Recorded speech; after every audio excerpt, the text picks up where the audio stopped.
다윗과 골리앗 이야기입니다. 성경에서 가장 유명한 이야기 중에 하나라고 할 수 있습니다. 주일학교에서도 자주 등장하고요. 예수님을 모르는 사람들도 이 이야기는 종종 아는 듯 합니다. 너무나 유명하고 너무나 아름다운 이야기죠. 소년 다윗이 물맷돌로 거인 골리앗을 이겼다며. 제가 그림을 하나 준비했는데 소년 다윗이 골리앗과 대치하고 있는 그림입니다. 이게 이런 느낌이지 않았을까라는 생각을 조심스레 해봅니다. 이게 과장된 것이 아니고요. 골리앗이 실제로 2m 90cm 정도였다고요.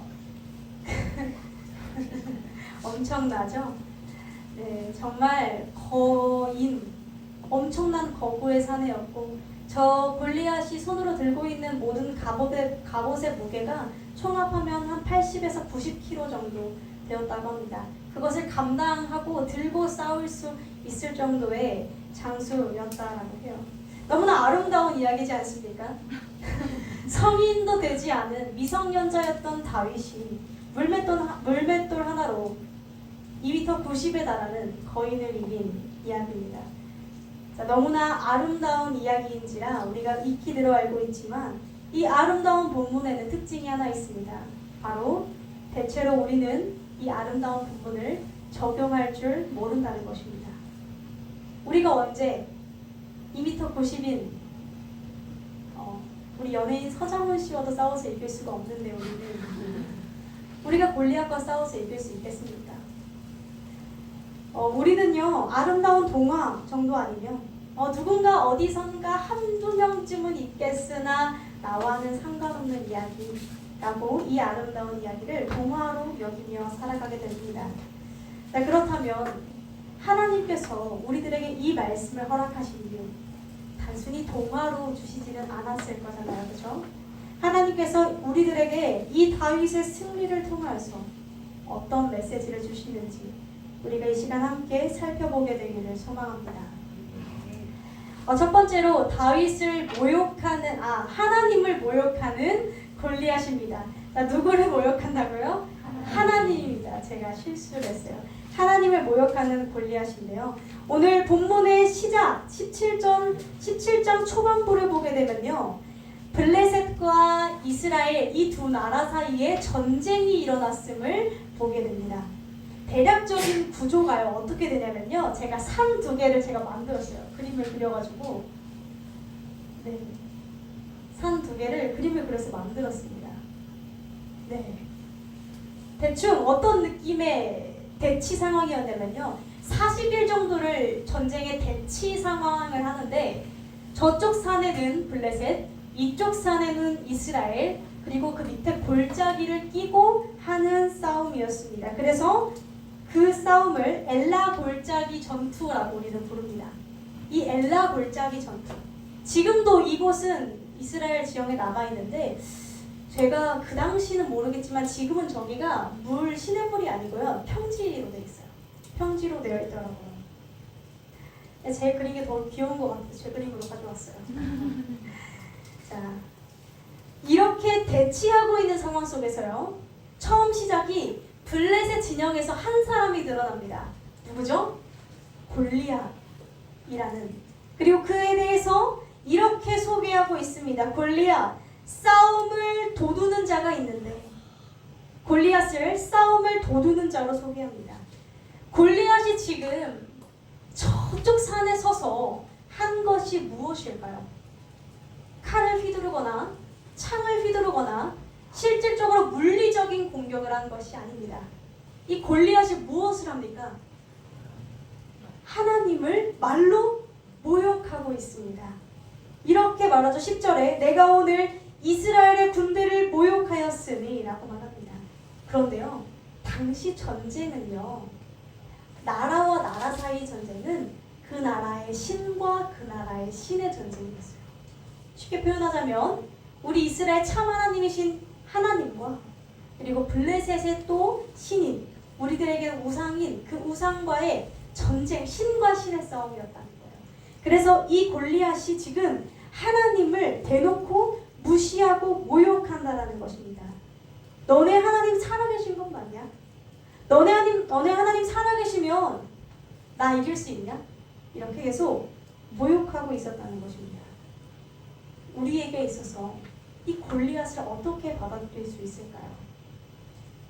골리앗이 하는 역할을 생각해보면 알 수가 있는데, 골리앗이 지금 실질적인 물리적인 공격을 한 것이 없죠.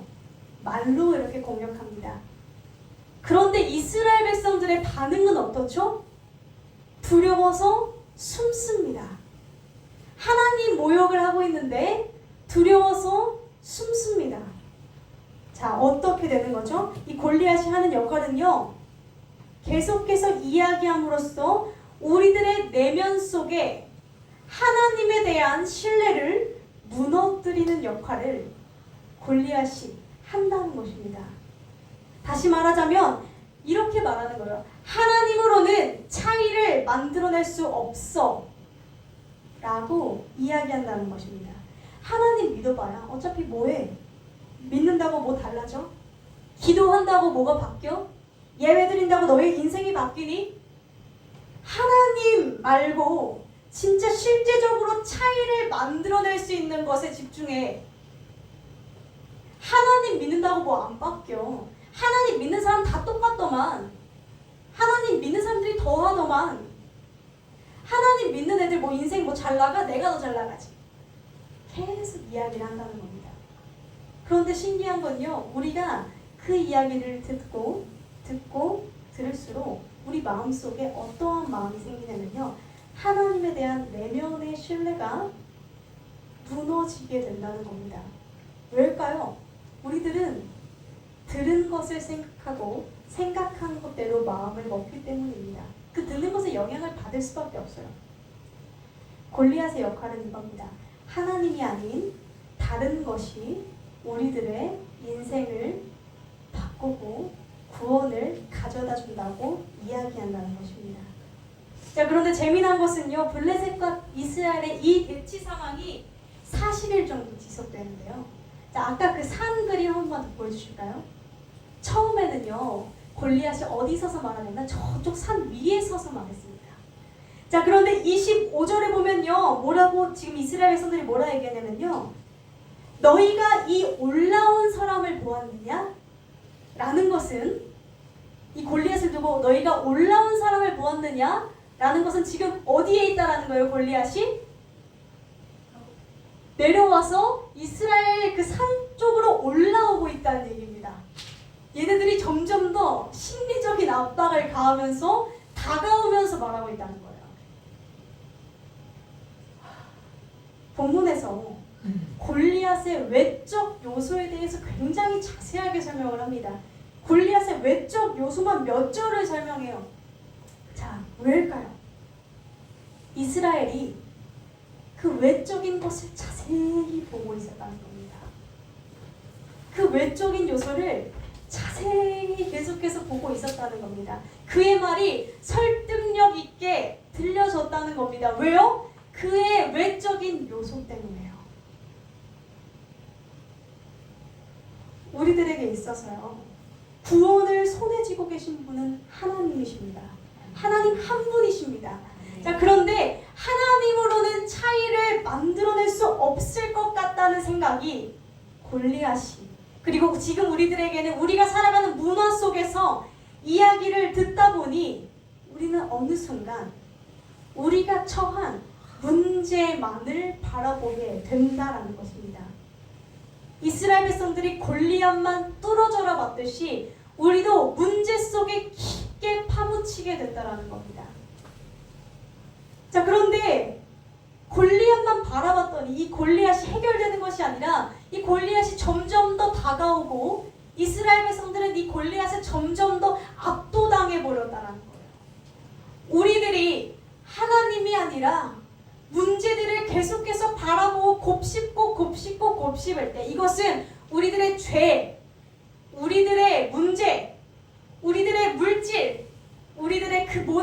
문제, 그것을 생각하고 곱씹을 때 우리는요, 그것을 이겨내기보다 때때로 그것에 파묻히고 그 문제에 압도당하게 됩니다. 우리는 이런 것들을 살아가면서 쉽게 경험할 수 있습니다. 그래서 항상 우리가 대적기도 할 때도요, 제가 여러 번 말씀드렸지만, 누차 말씀드렸지만, 대적기도 할 때 사단 쫓는 거에 너무 열심을 다하지 말라는 거예요. 왠 줄 아세요? 1시간 기도가 사단 쫓다가 사단 생각만 하다가 끝난다니까요. 하나님이랑 기도하러 왔는데 사단 생각만 하다가 1시간이 끝나요. 이게 이상한 거예요. 그럼 우리는 사단이랑 대화하는 건가요? 우리가 이제 퇴마사가 아니잖아요, 그죠?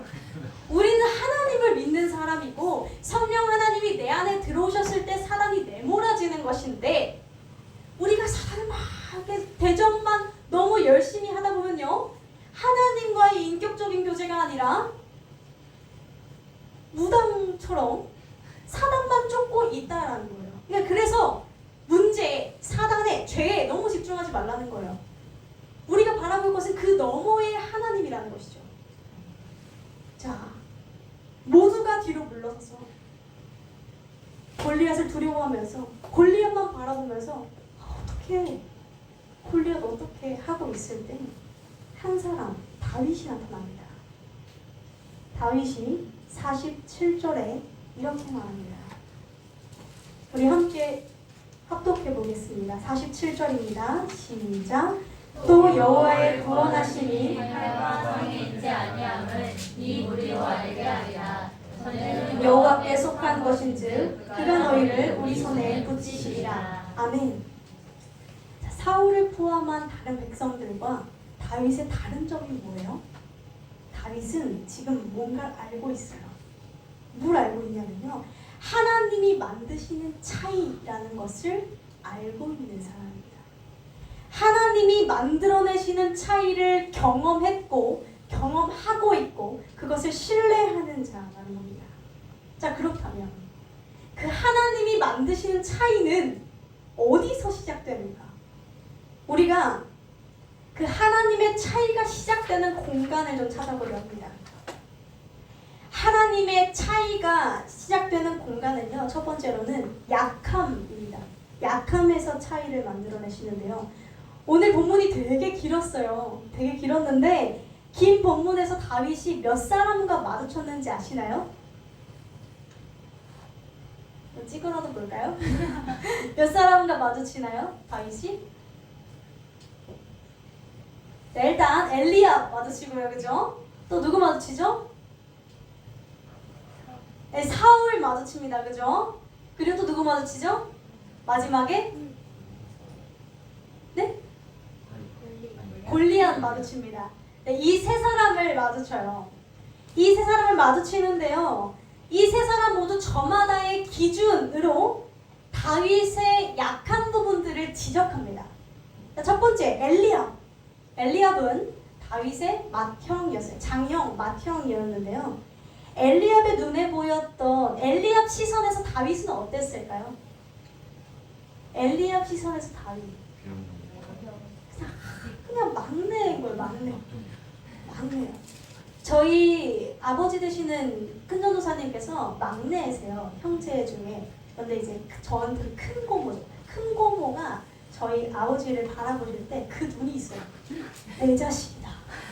그러니까 동생이 아니라요, 자식이다. 그리고 항상 하시는 레퍼토리가 있는데요. 내가 업어 키웠어. 내가 초등학교 때 학교까지 업어가지고 들고 날랐어. 그 레퍼토리가 항상 있어요.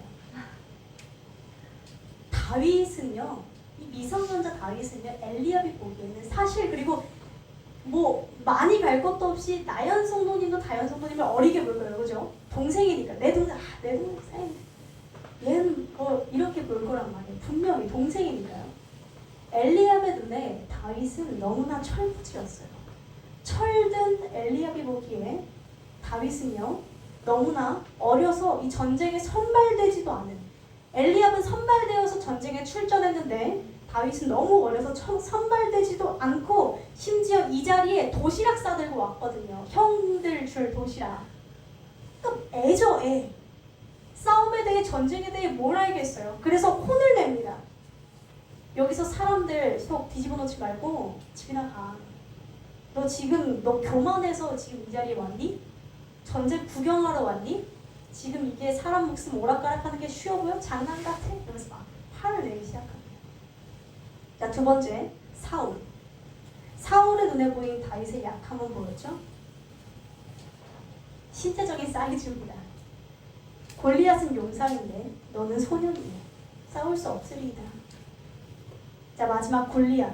골리앗의 눈에는 어땠어요? 골리앗은 장수예요.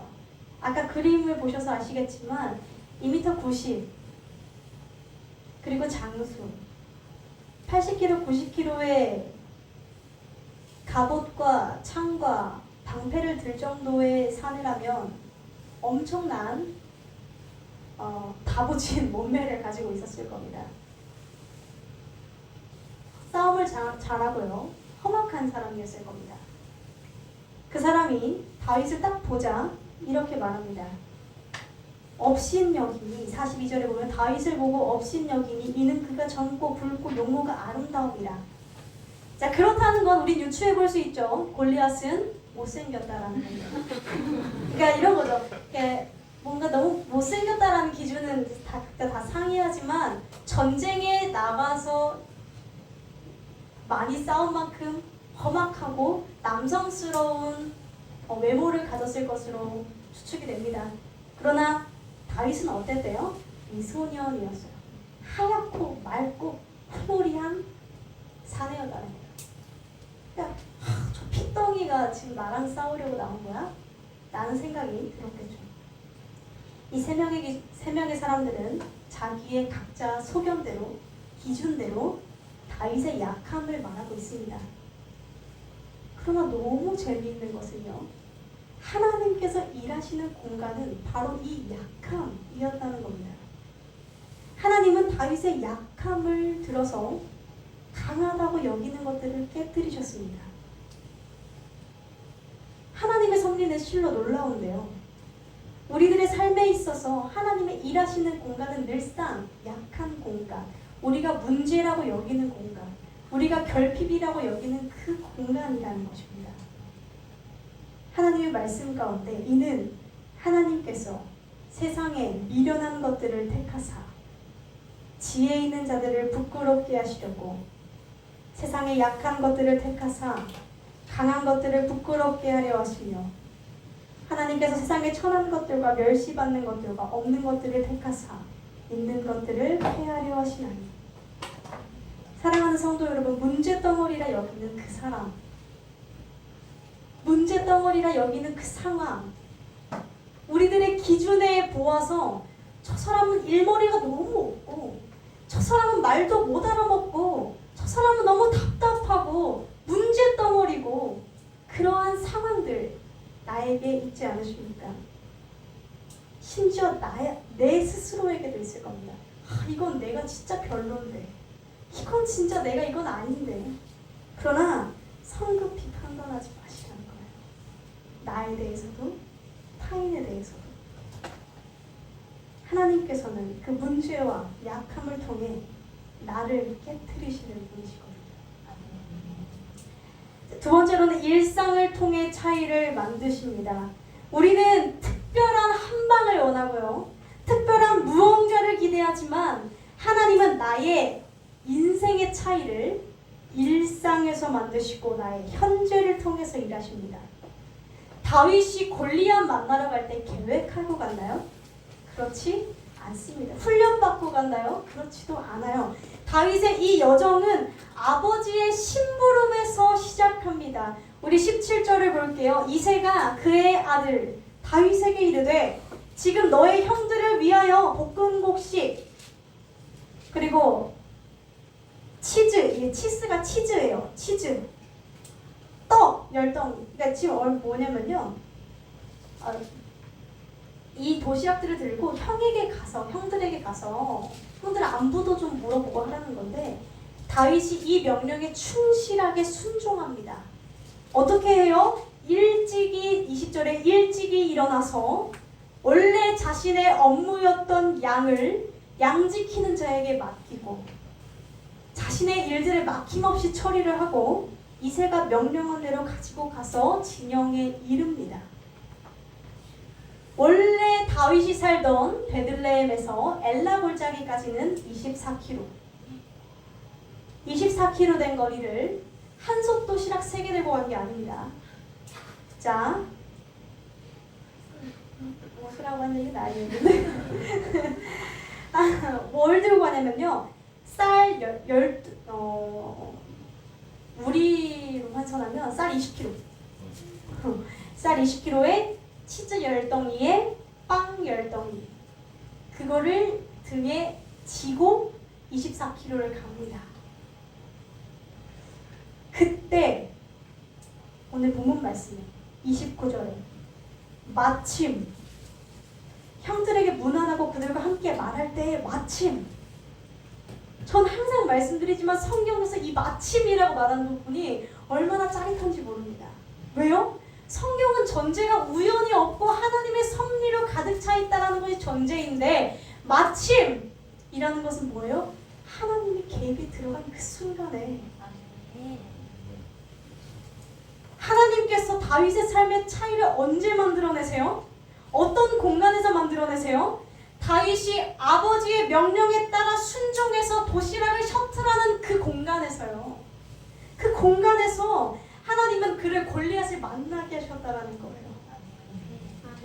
다윗은요, 그가 걸어가는 걸음걸음 중에 계속해서 계획되지 않은 일들이 계속 벌어집니다. 쏟아져 내립니다. 그러나 그 가운데에서 순간순간 하나님께 물어가면서 걸어갑니다. 사울을 만났을 때 사울이 걱정되니까 사울의 군복을 입혔어요. 이게 대단한 건데 이때 당시는요, 지금처럼 막 군복이 보급화되어 있던 시대가 아니라서 왕, 장수만 군복을 입을 수 있었어요. 그걸 다윗한테 준다라는 건 진짜 사울이 다윗을 엄청 아꼈다라는 거거든요. 자, 그런데 입어봤는데 어떻대요? 입어봤는데 39절에 커요. 익숙하지 못해요. 사이즈가 안 맞는 거예요. 다윗은 사이즈가 기껏해야 한 90 정도 있는데 사울은 키가 컸다 그랬잖아요. 그렇죠? 우리 수혜회 때 보면은 키가 뭐 어깨에 하나 더, 머리 하나가 더 있다고. 그러니까 사이즈가 안 맞았겠죠. 한 110 정도 입었을 거예요. 그러니까 사이즈가 안 맞는 거예요. 그러니까 어색하고 익숙하지 않았어요. 이것조차도 계획되지 않았겠죠.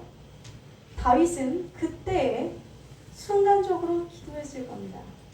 그리고 다른 사이즈 주세요가 아니라 계곡으로 내려가서 손에 막대기를 가지고 시내에서 매끄러운 돌 5을 골라서 손에 물매를 가지고 나아가게 됩니다. 다윗이 골리앗을 죽이려 갈 때 처음부터 계획하지 않았다라는 겁니다. 처음부터 이 물매로 죽여야겠다라고 생각하지도 않았다라는 겁니다. 예측할 수 없는 돌발 상황이 계속해서 일어나지만 다윗은 그 순간순간마다 하나님의 도우심을 구하며 나아갔어요. 이 믿음이 다윗에게 어디에서 나왔는가? 그가 말합니다. 34절부터 36절까지.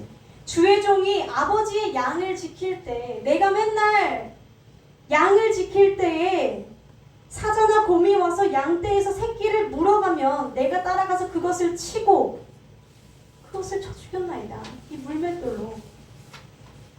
무슨 말이에요? 그 37절에 여호와께서 나를 사자의 발톱과 곰의 발톱에서 건져내셨은즉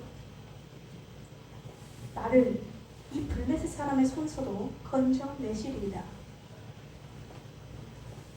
다윗이 겪어봤더니 그 하나님은 사자가 나타나지 않게 하시는 분이 아니라 사자가 나더라도 하나님이 다윗의 그 물맷돌로 훈련시키고 연단시키시면서 그를 지켜오셨다는 겁니다. 이제 다윗이 매 순간 하나님과 매일을 살아가면서 단련된 자신의 물맷돌이 있었어요. 그렇죠? 우리 성도 여러분들은 자신의 전공이 있고 자신의 역할들이 있고 나만의 물맷돌이라는 거예요. 그것이 다. 자, 그런데 다윗이 이걸요 한두 번 그냥 집어다 던져봤던 그런 사람이 아니에요. 이게요 어떻게 된 거냐면요, 다윗이 매끄러운 돌 잡았잖아요. 왜 매끄러운 돌 잡았을까요? 이과 출신이신 분, 매끄러운 돌 왜 잡았을까요? 단단해요. 단단해서. 네, 단단해서 좋습니다. 단단해서. 또 뭐 있을까요? 네? 속도. 속도예요. 속도예요. 속도. 자, 이거예요. 자, 이건데 잘 이게 보면요, 던질 때 이 표면의 바람의 저항이 최대한 적어야 되거든요. 진짜요. 그래서 비행기 날개 보면은요 유선형이잖아요. 왜요? 바람의 저항을 최대한 적게 받고 속도를 빠르게 날아가려고 해요. 다윗이 이걸 경험으로 아는 겁니다. 매일 던져봤으니까 아는 거예요. 대단하지 않아요? 이게 나름 이 다윗이 전공자였다라는 거예요. 물맷돌 전공자였다라는 거예요. 자신이 하는 그 목동, 사람들이 다 천하게 여기는 그 목동 일에 이 다윗은 진심이었다는 거예요. 다윗이 또 이게 제가 물맷돌이 없어가지고 뭐 이거 하나 준비했는데, 자 이거를요 이렇게 해가지고 이렇게 던졌을 거 아니에요, 그렇죠? 이게 돌리면요 붕붕붕 하죠. 이게 원심력이랑 구심력이 함께 작용하면서 이게 내려갈 때 올라갈 때 속도가 다 달라요. 이때 이거를 딱 해서 돌을 던질 때 나가는 속도를 탈출 속도라고 부릅니다. 이때가 가장 가속도가 붙어서 빠르게 튕겨서 나가는데 타이밍을 잘 잡아요. 다 요령이 있어요. 그래서 예상하기로 훈련된 사람이 물맷돌로 붕붕붕 해서 딱 던졌을 때 속도는, 이건 제가 추측한 건 아니고 많은 성경학자분들이 예상하신 속도는 약 270km 이상이었을 것이다. 자, 270km로 돌 맞으면 머리가 깨질까요? 안 깨질까요? 깨집니다. 우리는 때때로 이것을 어쩌면 어떤 분들은 동화라고 생각하실 수도 있을 것 같은데요. 실제입니다. 이것이 제가 발견한 게 아니고요. 고고학자들이 찾아낸 사진이 하나 있습니다. 골리앗의 뼈 사진입니다. 골리앗의 뼈 화석 사진, 화석은 아니죠. 사람입니다. 뼈가 저 혹시 보이세요? 머리에 돌 박혀 있는 거? 진짜예요. 고고학자들이 발굴해낸 사실입니다. 꽤나 못생기긴 했네요, 뼈가. 뼈가 이렇게 잘생긴 뼈는 아닐 것 같아요. 아, 여기서 너무 시간 끌면 안 돼요. 이 다윗은요, 작은 일상 하나하나에 하나님이 현재 나와 동행하시는 그 하나님의 인도하심을 매 순간 받았다는 거예요. 그러면서 그의 실력이 나날이 쌓여갔다는 거예요. 우리 여기 계신 분들 직업이 참 다양합니다. 그죠? 그리고 나의 역할도 다양합니다. 누군가는 가정에서 자녀일 수도, 부모일 수도, 배우자일 수도, 직장에서 누군가에겐 선임일 수도, 후임일 수도, 또 학교에서 동기일 수도, 선배일 수도, 후배일 수도, 다양한 역할과 자리와 전공들을 하고 계신데, 우리들에게 묻습니다. 다윗처럼 하나님과 실력 쌓기에 얼만큼 진심이십니까? 우리는요, 이 다윗을 보면서 계속해서 너무나 놀라웠던 것은, 이 다윗은 상황이 계속해서 꺾이고 꺾여도 요동하지 않는다라는 거였어요. 우리들은요, 돌발 상황이 벌어지면, 예측할 수 없는 상황이 벌어지면 분노해요. 꼬였다고요. 망했어. 우리 택배 하나만 잘못 와도 우리들의 마음의 평안이 깨집니다. 우리들은요, 뭐 하나만 순서 하나만 뒤틀려도 얼마나 예민한지 몰라요. 제가 이 사역을 하면서 가장 어려웠던 부분이 이 예배에서 순서가 한 번 제대로 꼬였을 때였습니다. 한동안 그게 너무 힘이 든 겁니다. 왜냐면 항상 예배에는 변수가 있고 사람이 모인 자리에 변수가 있을 수밖에 없는데, 저는 그것을 너무 스트레스를 받았어요. 이 예배 그러면 또 이거 집중이 안 되고 이거 또 이러면 어떡하나 했었는데 다윗을 보면서 회개가 되더랍니다. 이 다윗은 현재에 임하시는 하나님을 붙잡고 그 하나님 상황이 꺾여도 그 자리에 또 하나님이 이끌어 가실 그 자리를 기대했어요. 우리가 기대해 볼 바는 우리들이 처한 상황 속에서 하나님이 이끌고 가시는 바가 무엇인지 그것을 기대해야 하는 것이 아닐까 싶습니다. 그렇게 물어 가고자 하는 거죠. 하나님께. 마지막으로 하나님의 승리입니다. 죄송하지만 오늘 시간을 조금 넘겠습니다. 이게 너무 중요해요. 안 할 수가 없어요. 오늘 본문이 가장 유명한 본문이잖아요. 그렇죠? 이걸 통해서 우리 뭐 다윗처럼 살아봐라. 차이를 만들어내시는 하나님을 경험해라. 뭐 이런 얘기를 합니다. 자, 그러나 우리요 이 말씀 들고 딱 저 철문 열고 나가면요 이 말씀 붙들고 나가면 더 낙심할 때가 많을 겁니다. 왜요? 우리는 차이를 만들어낼 수 있는 사람들이 아니거든요. 사실상 뭐 엄청난 차이가 사실 그렇게 없어요. 우리 인생에 오늘 사실 내일 비슷해요. 자, 그런데 본문을 읽어도 적용이 안 된다는 거예요. 오, 다윗 멋진데 270km 멋진데 하고 나는 또 내 갈 길을 걸어간다는 거죠. 자, 그런데 이 본문을 통해서 성경이 우리들에게 전하고자 하는 궁극적인 메시지가 있습니다. 오늘 블레셋이 굉장히 특이한 전쟁 방법을 제시했어요. 많은 성경학자들이 말하기를 이건 절대 고대에서 쉽게 벌어지는 전쟁의 형태가 아니었다고 말합니다. 어떤 방법이요? 말도 말인데 1대1.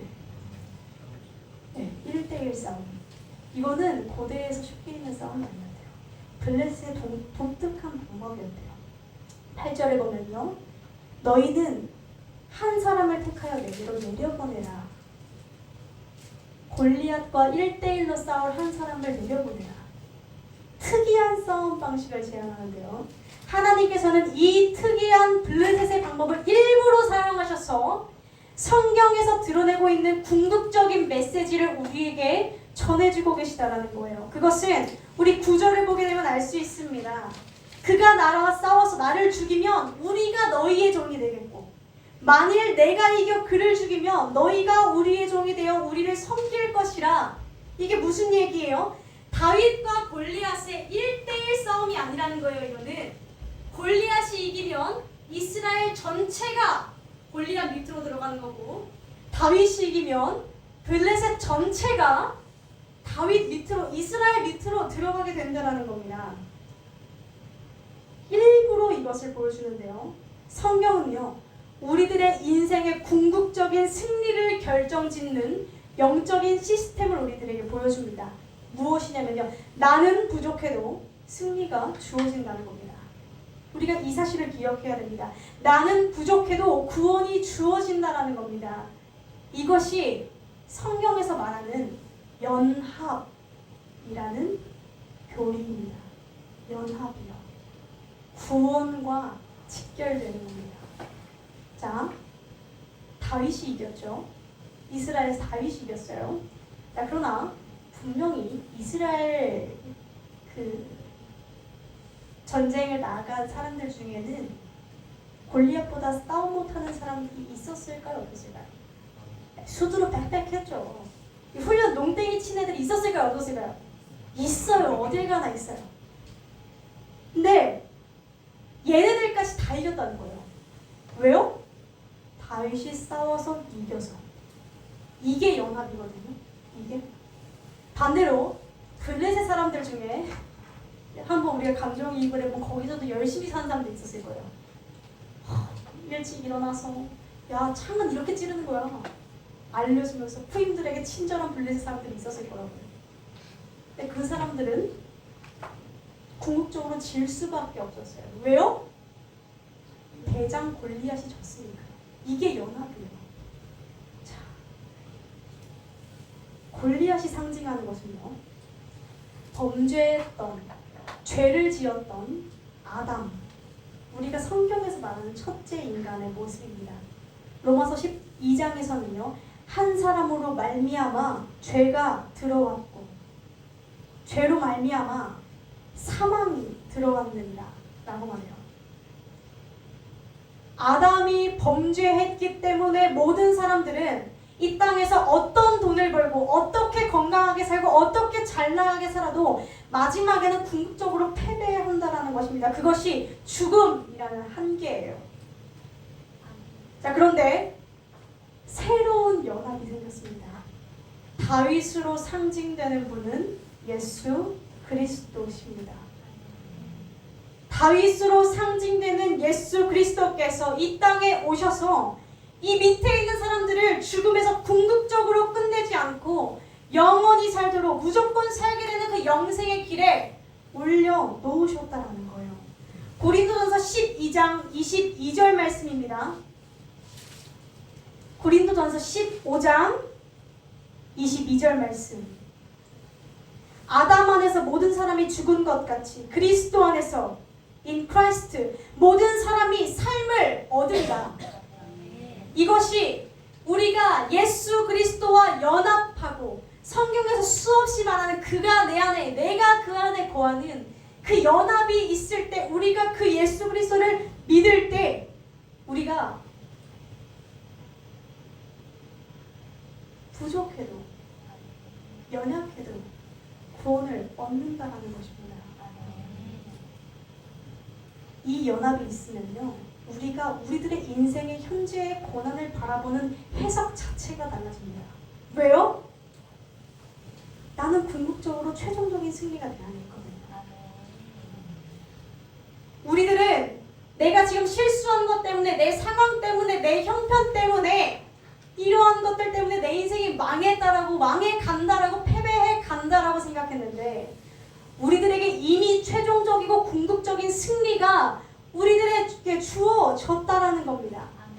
저는 가난해요. 저는 사업이 안 돼요. 저는 사랑하는 사람과 헤어졌어요. 아니요. 그 모든 것들이 우리들의 궁극적인 패배로 이끌 수 없다라는 겁니다. 고난까지도 받아들여지고 감당할 수 있는 힘이 생긴다는 거예요. 이것이 그리스도인들이 가질 수 있는 담대함입니다. 사랑하는 성도 여러분, 이 자리 가운데 세월이 적든 길든 몇십 년이 됐든 내 안에 하나님을 받아들이지 못한 분들이 있을 수 있습니다. 구원의 확신, 천국 갈 확신이 없으신 분들이 있을 수 있습니다. 우리들에게 다윗과 골리앗 이야기가 왜 주어졌을까요? 열심히 싸워서 이기면 골리앗처럼 인생의 문제를 해결할 수 있습니다일까요? 그건 부수적인 문제예요. 뭐 이길 수도 있고 안 이길 수도 있겠죠. 자, 그러나 하나님께서 저와 여러분의 삶에 가장 큰 차이를 만들어내고자 하신다는 겁니다. 인생을 아무리 열심히 살아도 영벌로 죽을 수밖에 없는 삶과 죽음의 문제, 영생과 영벌의 문제 속에서 하나님께서는 가장 큰 차이를 두시기 위해서 다윗 속에 그 예수 그리스도를 소개하시면서 예수 그리스도께로 초청하시면서 우리들에게 말씀하신다는 겁니다. 우리들을 부르신다는 겁니다. 죽음의 연합에서 벗어나 나에게로 나아오라. 이미 승리하신 그 예수와 연합하는 삶, 그리스도 앞으로 나오시길 바랍니다. 아멘. 예수님께서 여러분들을 부르고 계십니다. 아멘. 이미 예수 그리스도가 승리하셨기에 우리들에게 주어진 궁극적이고 넉넉한 그 승리를 얻게 되는 저와 여러분 되기를 간절히 소망합니다. 기도하겠습니다. 사랑이 많으신 하나님, 우리들은 실질적인 문제에 집중하라고 말하는 시대 속에서 살아가지만 하나님, 이 말씀이 말하는 바는 그렇지 않습니다. 내 인생 속에서 가장 큰 영생과 영벌의 차이를 만들어내시는 예수 그리스도께서 우리를 부르셨는 줄로 믿습니다.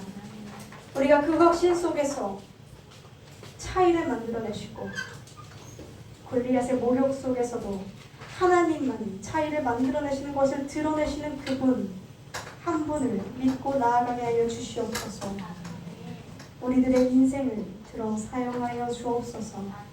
예수님의 이름으로 기도드렸습니다. 아멘.